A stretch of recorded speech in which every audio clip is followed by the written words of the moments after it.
អ្នកទាំងអស់គ្នាកំពុងតែជួបបញ្ហាបែបនេះហើយចង់បានបែបនេះត្រូវអត់មកអញ្ចឹងមើលវីដេអូនេះត្រូវហើយខ្ញុំនឹងប្រាប់ setting 4ដើម្បីគ្នាយើងយកទៅសេរីដំតម្លឹងរាងស៊ឺហ្មងហើយគ្នាច្បាស់ឆ្ងល់ថាជុំ setting អីសាហាវម៉េះបើចង់ដឹងមើលវីដេអូនេះឲ្យដល់ចប់អូខេអញ្ចឹង setting ទី1របស់យើងគឺជា setting មួយសម្រាប់ lock hero ណាដែលមានឈាមតិចតិចឧទាហរណ៍ជាទូទៅធម្មតាអ្នកគ្នាបានសេរី setting មួយនោះទេនៅពេលអ្នកគ្នាប្រើប្រាស់ skill មិនថា ultimate ក៏ skill ទី1ទី2វា auto random ទៅ hero ណាផ្សេងណាឆ្កយទៅវា hero ឈាមតិចតិចទេឧទាហរណ៍នៅក្នុងវីដេអូនេះអញ្ចឹងវាទៅ lock tank ណាឆ្កយនៅវិញទៅឡើងមានឈាមតិចវា lock ទេវាទៅ lock tank ដែលមានឈាមច្រើនវិញអញ្ចឹងដើម្បីឲ្យវា auto ទៅ lock hero ឈាមតិចអ្នកគ្នាគ្រាន់ចូល setting ដើម្បីសេរីមកអ្នកគ្នាចូលកន្លែង setting ហើយរកមើលពាក្យ control ហើយអ្នកគ្នាអូទៅខាងក្រោមរកពាក្យដែលមានឈ្មោះថា lowest HP ហើយអ្នកគ្នាគ្រាន់តែគ្រីសលើពាក្យ lowest HP រួចជាការស្ដាច់បាត់ហើយហ្នឹងហើយនៅពេលអ្នកគ្នារើសរកពាក្យ lowest HP ហ្នឹងហើយអញ្ចឹង hero របស់យើងវានឹងទៅ lock hero ដែលមានឈាមតិចតិចដោយត្រង់កន្លែងហ្នឹងវាដូរទៅ lock ឡៃឡាដែលមានឈាមតិចវិញវាឈប់ lock tank ដែលមានឈាមច្រើនទៀតហើយអូខេអញ្ចឹងនេះយើង setting យើងតន់អស់ហើយនៅមានតទៀតនៅពេលដែលអ្នកគ្នាលេង hero lock គេបន្តដៃដូចជា saber idara អញ្ចឹងអញ្ចឹងរដូវអ្នកគ្នាច្បាស់ជាប្រើ skill សេលេចទៅលើគេតម្រង់ទៅលើគេអញ្ចឹងត្រូវធ្វើចឹងល្អទេយើងដូរវិញអញ្ចឹងដើម្បីអ្នកគ្នាងាយស្រួលដើម្បី lock ទៅលើ hero គេណាមួយអ្នកគ្នាគ្រាន់ចូល setting មកហើយអ្នកគ្នារកមើលពាក្យថា control ដែរហ្នឹងហើយអ្នកគ្នាអូទៅរកពាក្យមួយដែលមានឈ្មោះថា hero lock mode ហើយអ្នកគ្នាចុចរើសយកពាក្យ on ហ្នឹងរួចជាការសាច់បាត់ហើយអញ្ចឹងនៅពេលដែលយើងបើក setting ហ្នឹងហើយវានឹងចេញ hero មកយើង lock នេះអញ្ចឹងយើងស្រឡាញ់ឡៃឡាយើងគ្រាន់ចុចលើឡៃឡា lock បាំមកនេះឃើញ lock auto ស្រួលគ្រាន់នៅពេលដែលយើងបើក setting ហ្នឹងវាងាយស្រួលយើង lock hero របស់ enemy ងាយស្រួលជាងមុនអញ្ចឹងនៅពេលអ្នកគ្នាចង់ដូរចិត្តທາງអត់ចង់ lock ឡៃឡាទេចង់ lock tank វិញអញ្ចឹងអ្នកគ្នាគ្រាន់ចុចលើ tank ទៅវា lock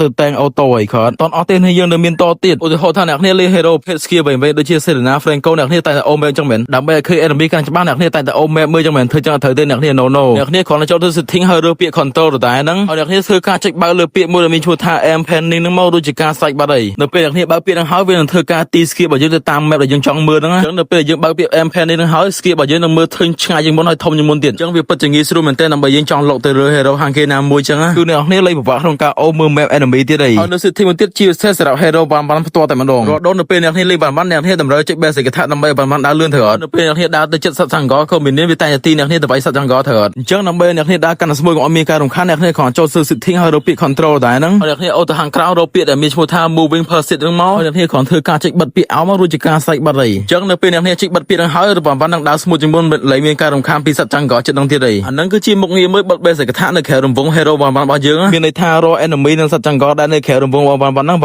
រត់អូតូទៅវាយទេអូខេអញ្ចឹងវីដេអូ setting យើងក៏មានប៉ុណ្ណេះបើអ្នកគ្នាចូលចិត្តកុំភ្លេច follow និងឲ្យវីដេអូខ្ញុំម្នាក់ផងណាហើយបើសិនជាវីដេអូហ្នឹងមានគេចូលចិត្តច្រើនខ្ញុំនឹងធ្វើ part 2 តទៀត